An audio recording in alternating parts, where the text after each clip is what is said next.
Namaku Eki. Asalku dari Bandung. Malam ini aku akan berbagi kisah yang kualami sekitar tahun 2006 yang lalu. Tepatnya ketika aku masih duduk di bangku SMP. Ini adalah awal di mana aku mengalami sendiri kejadian yang membuat bulu kuduku berdiri. Setiap aku menceritakan hal ini. Saat itu aku sedang menjalani liburan di rumah kakek yang berada di sebuah kota kecil di daerah barat Pulau Jawa, yang memang dikenal karena pantainya.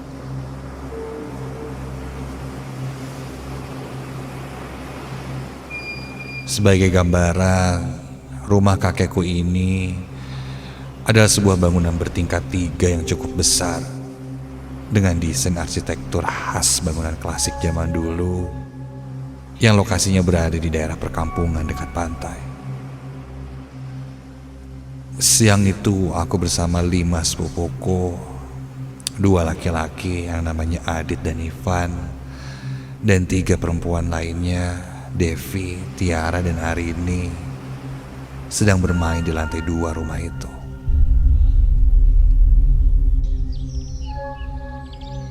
Di sana, balkonnya merupakan sebuah kolam ikan yang cukup luas. Awalnya kami semua bercanda, mengobrol, berbagi cerita bersama sambil melihat-lihat ikan.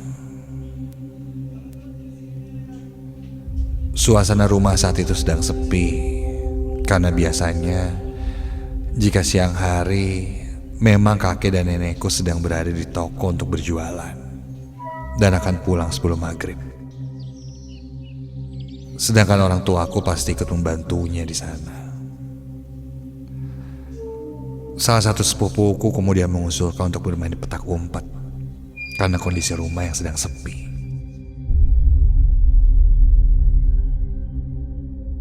Singkat cerita, akulah yang kebetulan harus berjaga dan yang lain mulai berpencar untuk bersembunyi. Tuh, 2, 3, 4, 5, 6, 7, 8, 9, 10. Siap-siap ya. Setelah hitunganku selesai, mulailah aku mencari sepupu-sepupuku itu.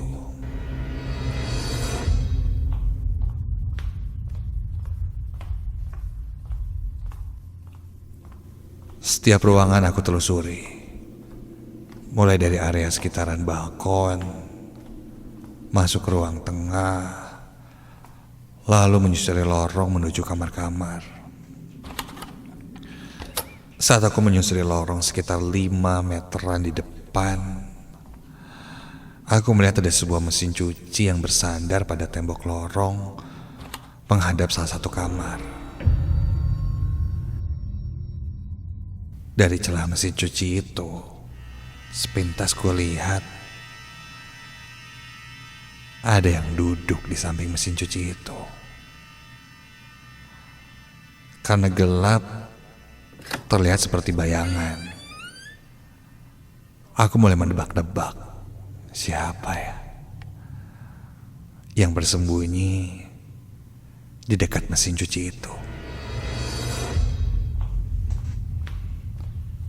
Perlahan ku dekati,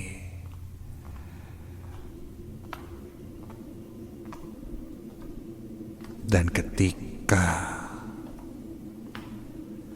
sampai dekat mesin cuci itu, Nah, ketahuan. Oh, nggak ada. Tidak ada siapa-siapa di sana. Aneh.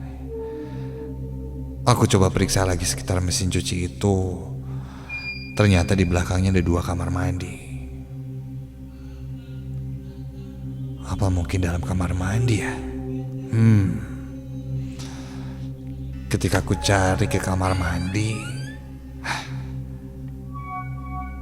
juga tidak ada siapa-siapa. Padahal jelas tadi kulihat ada seseorang yang sedang berjongkok sembunyi di balik mesin cuci.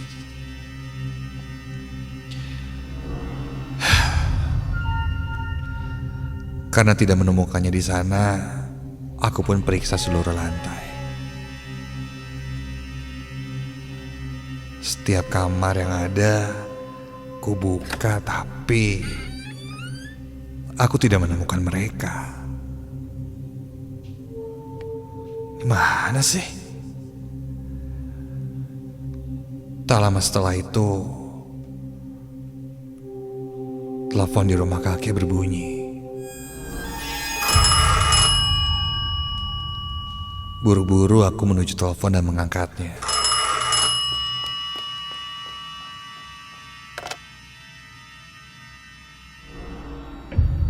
Ternyata itu ibuku yang memberitahu di toko sedang bakar ikan, dan aku diminta menyusul mereka karena semua sepupuku ada di sana.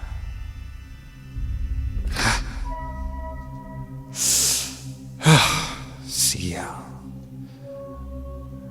Ternyata mereka semua mengerjaiku. Ku pikir sedang bermain petak umpet, tapi ternyata mereka meninggalkanku ke pasar. Dengan sedikit kesal, aku pun keluar rumah dan menyusul mereka.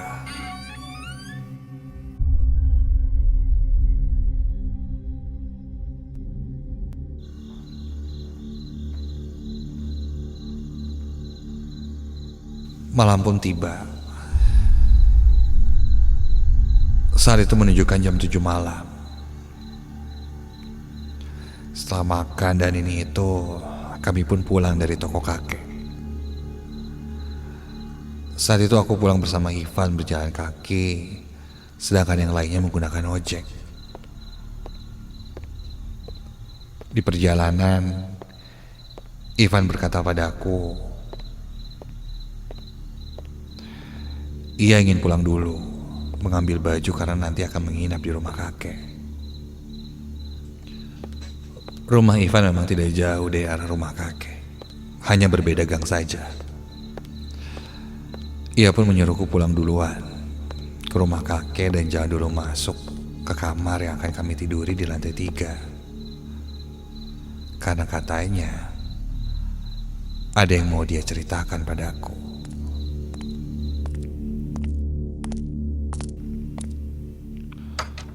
Sampai di rumah, aku melihat semua keluarga aku sedang menonton TV di ruang keluarga lantai 1. Termasuk semua sepupuku kecuali Ivan yang tadi pulang dulu. Aku langsung naik ke lantai 3, menuju kamarku untuk berganti baju, tanpa memperdulikan ucapan Ivan. Begitu niatku.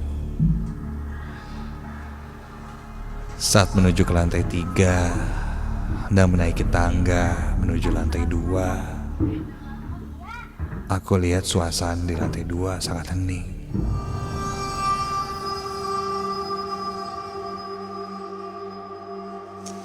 Pandanganku sempat terkunci pada lukisan besar bergambar seorang perempuan tua yang terpajang di tembok pavilion lantai 2 itu. Itu lukisan kesayangan kakekku.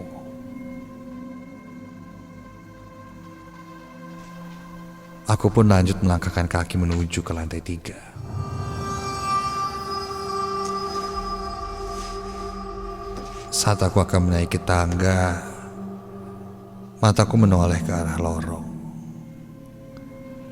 yang ada di samping tangga yang nampak gelap ketika itu. Dan terdengar Ada suara seperti memanggilku.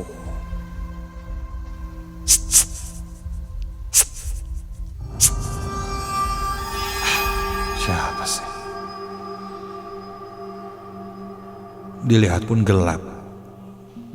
Entahlah, mungkin mereka mau menjahiliku lagi. Aku pun tidak menghiraukannya. Sampai kamar di lantai 3. Aku masuk mulai berganti baju. Dan tiba-tiba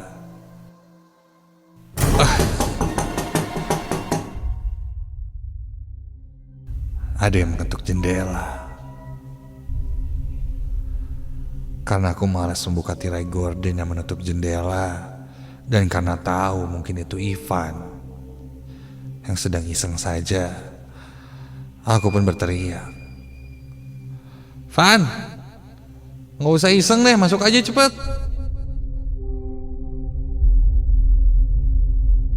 Aku tahu itu Ivan, karena di antara sepupuku yang lain dia yang paling jahil.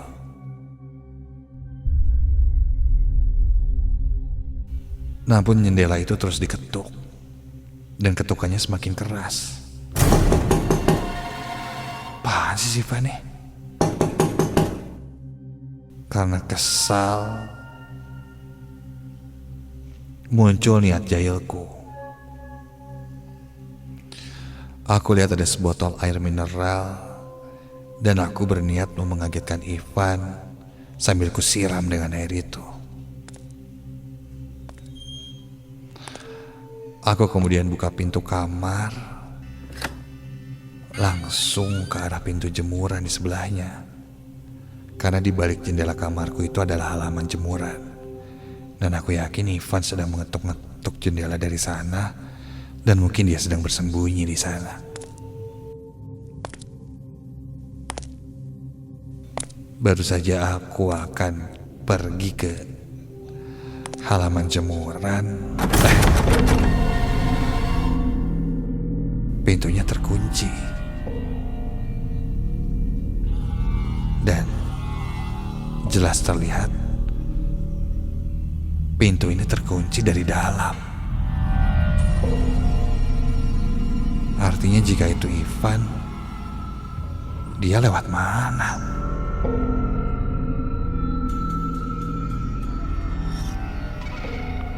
Kulihat halaman jemuran itu gelap, sehingga tidak jelas siapa yang berdiri di balik jendela kamarku itu.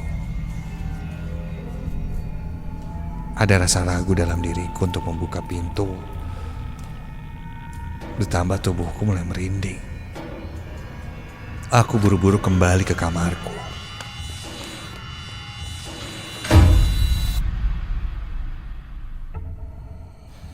Dan berdiri lagi di depan jendela. Aku pun nekat memberanikan diri dan membuka gorden jendela untuk mengintip siapa yang tadi mengetuk-ketuk kaca jendela. Kulihat sekilas tidak ada siapa-siapa. Kutempelkan wajahku ke jendela, coba mengintip ke arah luar, dan ketika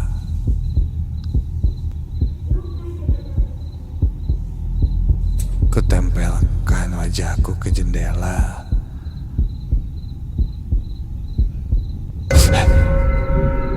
memang ada seseorang yang sedang berdiri,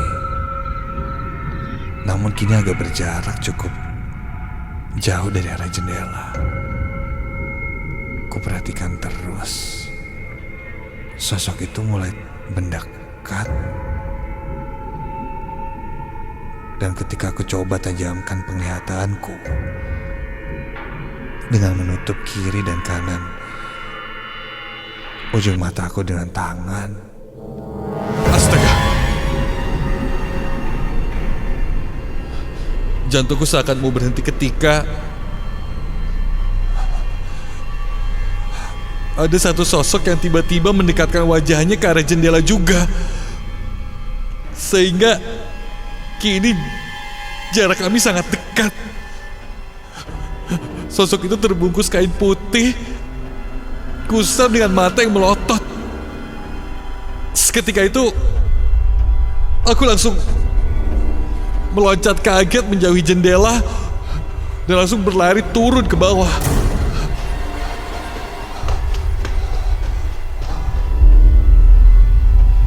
Sampai di lantai 1,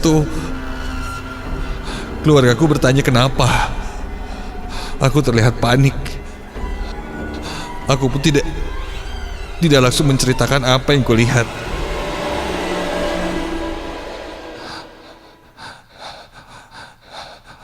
Aku mencoba berbaur dengan mereka dan menonton TV sambil menenangkan diri.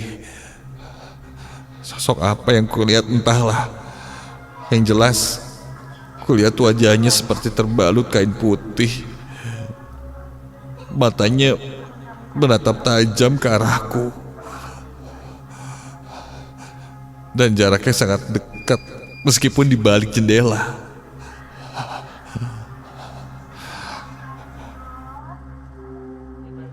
Hari pun sudah mulai malam. Ivan pun akhirnya datang. Sekitar jam 10 malam ketika itu. Ivan datang terlalu malam. Katanya dia ketiduran.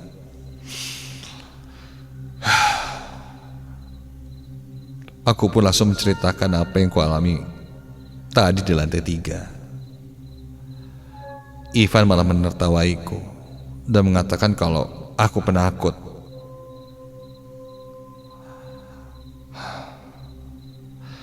Aku coba terus meyakinkan dia. Ivan menganggapku hanya berhalusinasi. Dia lalu mengajakku ke lantai 3 dan lanjut ngobrol di sana. Walaupun sedikit masih takut, aku mengikuti dia dan di kamar kami pun melanjutkan obrolan yang untungnya ketika itu tidak terjadi apa-apa lagi. Hingga entah berapa lama kami mengobrol, kami pun memutuskan untuk tidur.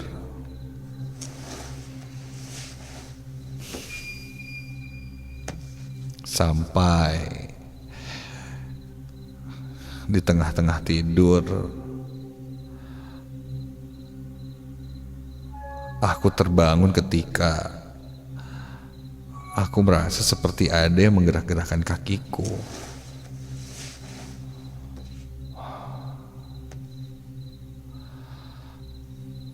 Ketika itu posisi tidurku sedang tengkurap.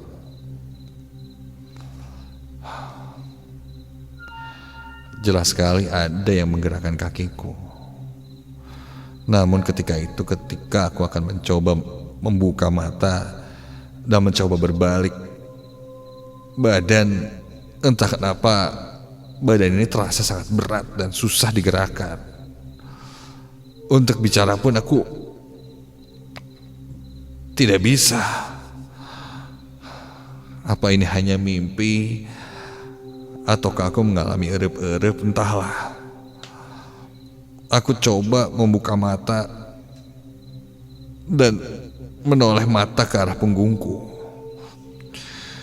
Dan ketika kulirik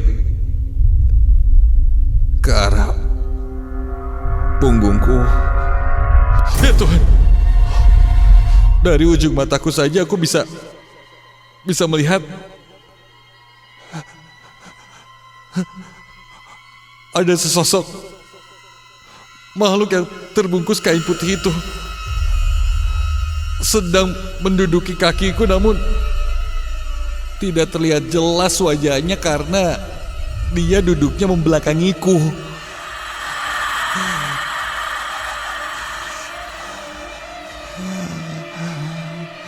Seketika aku panik, bingung. Aku tidak bisa bergerak sama sekali. Aku coba membaca surat-surat yang kuhafal sambil mataku terus melirik mencari Ivan. Namun yang aku sadar di sana ternyata aku sendirian. Aku terus membaca doa yang ku bisa di dalam hatiku. Berharap sosok itu tidak lagi menindihku. Setelah sekian lama akhirnya badanku mulai bisa digerakkan. Kepejamkan mata aku. Terus berdoa dan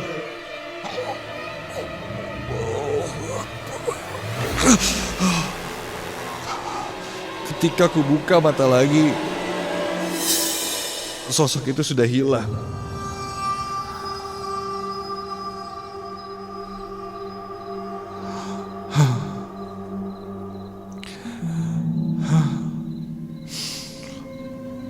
Malam itu aku tidak bisa tidur dan memutuskan untuk pindah ke lantai 1 untuk tidur di kursi ruang tamu saja.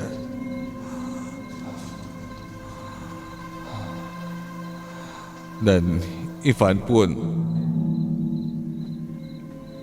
terlihat memang tidak ada ketika itu.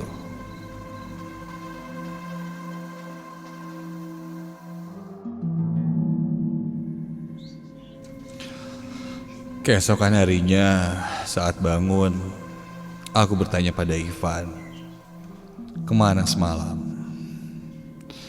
Dia hanya menjawab, pindah tidur ke lantai 2 karena di lantai 3 panas, gerah dan bikin susah tidur. Aku ceritakan kembali ke Ivan, dan dia hanya menyarankan jika sebelum tidur berdoa dulu. Hari itu aku masih kepikiran kejadian demi kejadian yang kualami di lantai 3 itu. Karena tidak puas cerita pada Ivan, aku coba ceritakan pada sepupu yang lain. Tapi jawaban mereka lebih cuek, seolah bukan hal yang perlu ditakutkan. Dan malas meladeniku.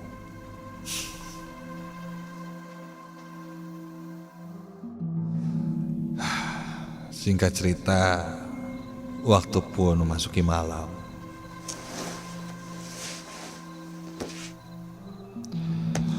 Aku memutuskan untuk tidur dengan Ivan saja di kamar lantai 2, depan kamar mandi yang ada mesin cucinya itu. Memang suasana di kamar ini jauh lebih sejuk, tidak seperti kamar di lantai 3. Kami lanjut mengobrol, mendengarkan musik, sampai tiba-tiba Pan, denger Pan, denger gak?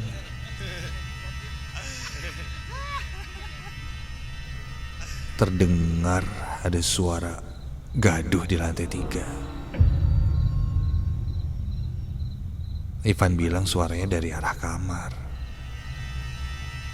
Apa mungkin sepupuku yang lain sedang kumpul di lantai 3? Kami pun mengeceknya. Jika bukan sepupuku, takutnya ada orang jahat yang masuk lewat pintu jemuran.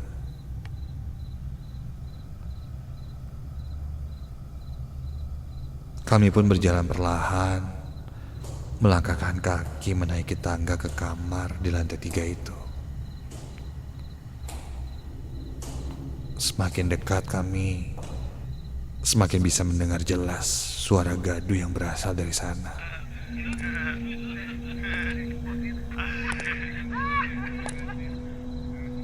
Sampailah kami di depan pintu kamar, yang saat itu dalam keadaan tertutup.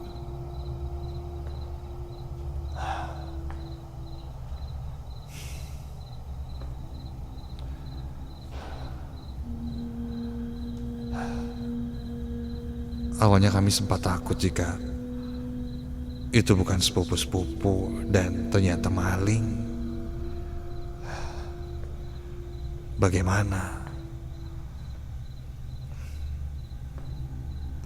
jika memang benar maling? Kami akan berteriak sekencang-kencangnya dan berlari sebisa kami. Ivan pun memberanikan diri untuk membuka pintu itu. Dan ketika pintu itu terbuka,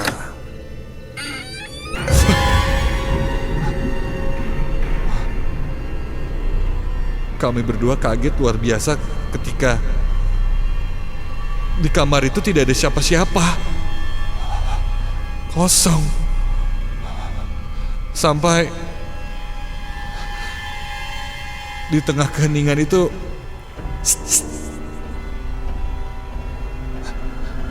terdengar seperti ada suara yang memanggil kami. Dan terdengar dari sebelah kami. Begitu kami menoleh, astaga!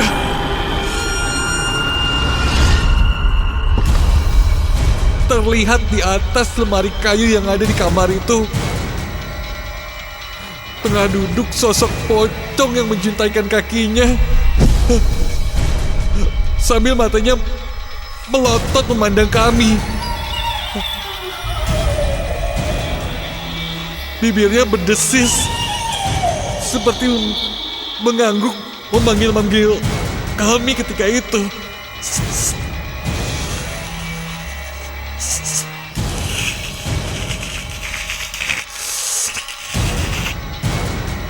Ah! Kontan kami langsung berlari ketakutan sambil berteriak. Hingga teriakan kami membangunkan seisi rumah.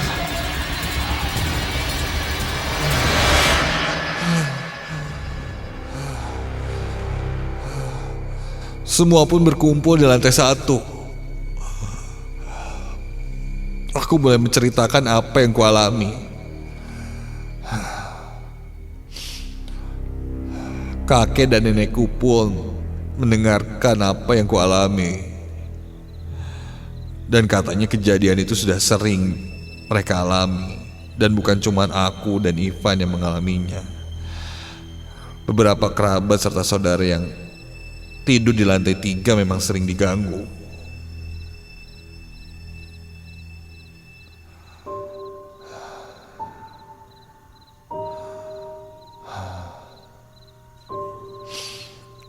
Di lantai 3 rumah kakekku itu memang cukup angker.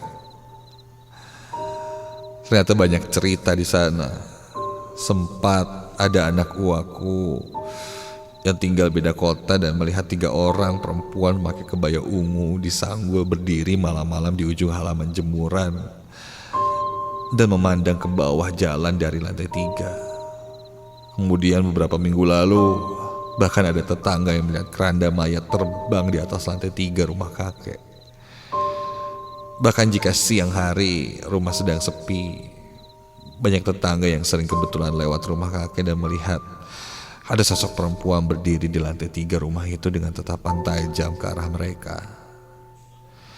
Ivan pun akhirnya cerita, sebenarnya beberapa hari sebelum aku datang, dan juga termasuk alasan dia pindah ke kamar lantai 2 bukan karena panas, tapi karena ia beberapa kali melihat ada seorang perempuan berambut panjang yang berjalan menembus tembok dari arah jendela. Tapi karena takut dianggap penakut, dia tidak mau cerita pada siapapun. Kakek menganggap hal itu sudah biasa terjadi. Sepertinya mengetahui sesuatu namun tidak diceritakan.